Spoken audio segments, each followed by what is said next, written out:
বিয়ের জন্য মেয়ে দেখতে গেছি, পছন্দ হইছে। পরের দিন শুনি মেয়ে বয়ফ্রেন্ডের সাথে পালাইছে।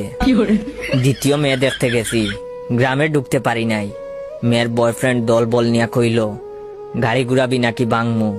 তৃতীয় মেয়ে দেখলাম, বিয়ে প্রায় কনফার্ম, কেনাকাটাও শেষ। বিয়ের আগের দিন মেয়ে ফোন দিয়া কইল বয়ফ্রেন্ডের লগে রাগারাগি করে বিয়েতে হা বলছি, এখন ঝগড়া মিটছে, আমাকে বিয়ে করলে করতে পারেন, তবে আমি চান্স পেলেই বাগবো। চতুর্থ মেয়ের সাথে প্রায় বিয়ে হয়েই গেছে, প্রতেলেছি।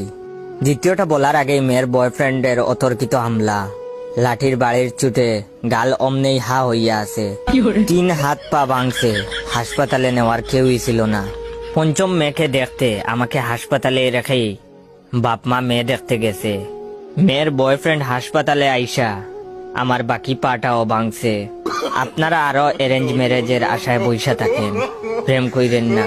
তবে আমি মনে মনে সিদ্ধান্ত নিয়ে ফেলেছি, এই জীবনে আমি আর বিয়ে করবো না।